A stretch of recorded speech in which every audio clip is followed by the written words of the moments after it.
President, what's the hurry? What's the big hurry on this big, beautiful bill that President Trump wants to see the Congress pass? Well, the hurry is to make sure we don't stop and read it.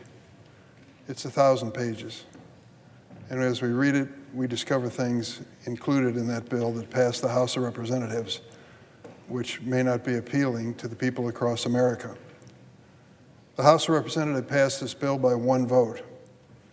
It ends up having a direct impact on many people across this country.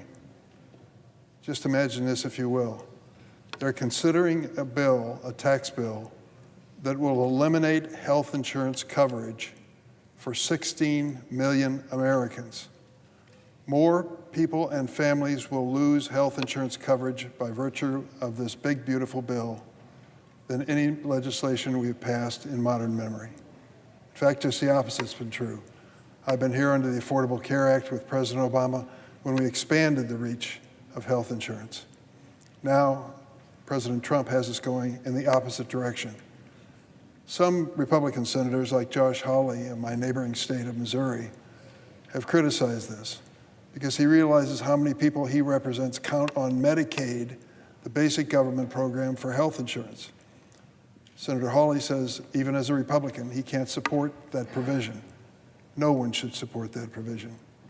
If you've ever lived at a moment in your life with a sick child, seriously sick child, and no health insurance, you'll never forget it. I know, I've been there. To think that 16 million families would lose their health insurance is impossible to imagine. And we received a report from the Congressional Budget Office just last week. Now, they're neutral. They're not Democrats, they're not Republicans. They revealed that the Republican proposal would cost 16 million families their health insurance coverage, the biggest cut to health care in American history. No wonder, then, that the Republicans want to move this bill quickly. They don't want to talk about the impact it's going to have on the Medicaid program. Medicaid, of course, is a program that provides health insurance based on a person's income. Lower income individuals qualify for it. Those in higher incomes don't. The facts are coming out now that many of the Republicans in the House are saying, well, we didn't read the bill when it went through there. They've got a chance to read it now, and Republican and Democratic senators have a chance to read it here. To make sure that the Senate Republicans don't make the same mistake as the House, here's a more detailed breakdown. With this analysis from the Congressional Budget Office, we have new estimates on how this bill impacts each and every state. 210,000 people in my neighboring state of Missouri, Senator Hawley's state, could lose their health insurance coverage. 210,000. In Iowa, nearly 100,000 people could lose their health plans. And for our neighbor in Indiana, 250,000 Hoosiers could lose the peace of mind that comes with having health insurance. Same story coast to coast. 40,000 people in Maine, 26,000 Alaskans, they're all going to be victimized. And you say to yourself, what is it that is so compelling that the Republicans feel they can stand up and tell 16 million people in America you lose your health insurance?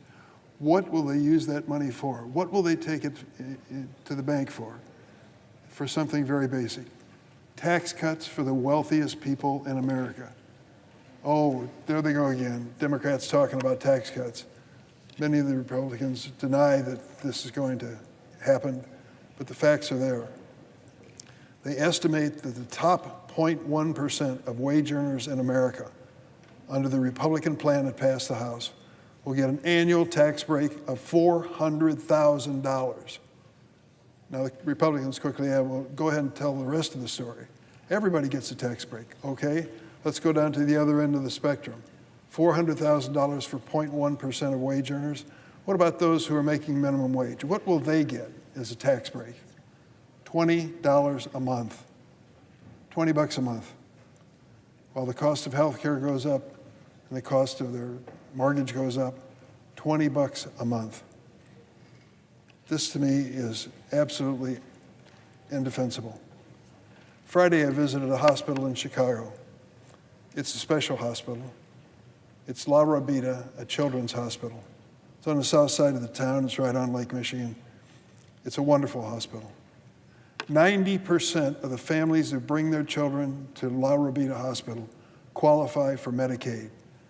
These are families of limited means, and they turn to a highly professional hospital which has a reputation of caring for the poorest kids as well as the richest kids. They treat them all the same, and they treat them well. When I visited the hospital, they told me a story of one of their patients. Her name is Leonie. She was born prematurely 26 weeks early, at 26 weeks. When she was born, she was only the size of the palm of your hand. She was given just days to survive. She needed a ventilator, tracheotomy tube, central line, an IV-like device that brought medicine to her heart, and much, much more. Today, Leonie is 4 years old. It's a miracle. But thanks to the incredible care provided by La Rabida and the love of so many people, she's there. Leonie's family was covered by Medicaid, the most highly targeted program for cuts in this big, beautiful bill. 90% of the patients that come through the doors at La Rabida Children's Hospital in Chicago are on Medicaid. Now, what's going to happen to that hospital? I'll tell you what the hospitals tell me. Many of them are barely getting by, barely. Not just in the city of Chicago, but in my downstate areas as well. They came out to see me 3 weeks ago. 20 hospital administrators from downstate Illinois. On their own, they wanted to tell me the story that the bill that passed the House of Representatives, the big, beautiful Trump bill, tax bill we're talking about here, will be devastating to these hospitals. Some of them won't survive. Now, what does it mean to a small or medium-sized city that's lucky enough to have a good hospital and lose it? Well, the obvious. If you need emergency medical care, it's a longer drive. If that baby's about to be born, it's a longer drive. When it comes down to treatment, these hospitals provide the first and urgent care. And if that hospital closes, what happens? Well, it takes longer to get that care. But in addition to that, it also means that a major part of the local economy is gone. Gone. How are you going to attract a business or keep a business when you lose your hospital? That's what's at stake here because it cuts in the Medicaid program. So the Trump big, beautiful bill is designed to cut the program that these hospitals rely on the most, Medicaid program. Now it turns out, because they add so much to the deficit, trillions of dollars to the deficit for this tax cut, you're also facing the possibility of something called sequestration. What that means is that there'll be less coverage for Medicare. Medicare is a program created in the 1960s under President Lyndon Baines Johnson, which provides for families who are elderly and need some help paying the medical bills. It worked miracles. People started living longer and being healthy and being able to survive. But now they want to cut back on Medicare as part of sequestration. This would be devastating to many people who count on it. It's not just La Rabida that would face devastating consequences under these Medicaid cuts. Red states and blue states will suffer. When you cut $800 billion out of Medicaid, hospitals that are on the edge close. Already today, 26 rural hospitals in Kansas, 26 hospitals in Kansas, 9 in Missouri, are at risk of immediate closure. This big, beautiful bill could push them over the brink. According to America's Essential Hospitals, uncompensated care costs for hospitals will increase by $42 billion in a single year under this Republican big, beautiful bill. For the rural hospitals that are hanging by a thread, this bill could permanently close their doors. Hospitals are not the only ones. The Medicaid program provides for help in paying the bills of over half of the people who are in nursing homes. So if your parents or grandparents are in a skilled care facility, a nursing home, and you're happy with where they are and you want to keep them there, you've got a new challenge. If the big, beautiful bill providing tax cuts for the wealthiest people in America passes, the compensation to that nursing home goes down. And when that goes down, many of these nursing homes are going to close. The choices for someone you love in your family will be limited.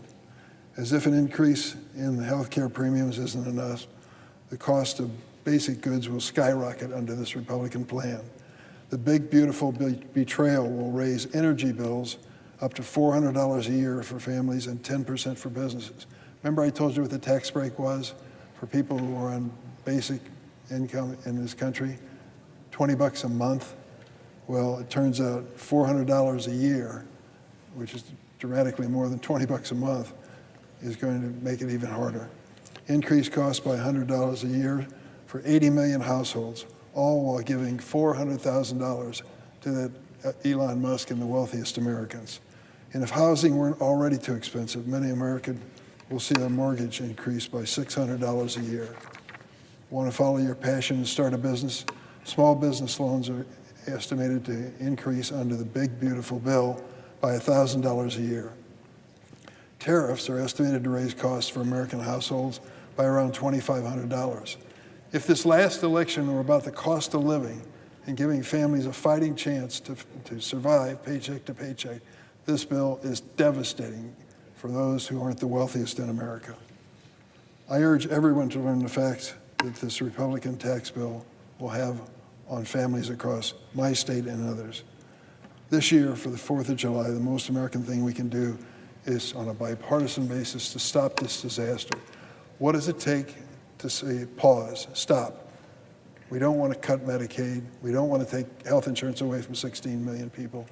We don't want to see the expenses of families going up. What does it take? Four Republican senators who will step up and say this is a mistake. Donald Trump is trying to rush us into something which is not good for American families. It's good for billionaires. If you happen to be in that category, this is a great day for you. But for ordinary families struggling with their regular bills that they have to pay, the big, beautiful bill is a big, beautiful betrayal of American families.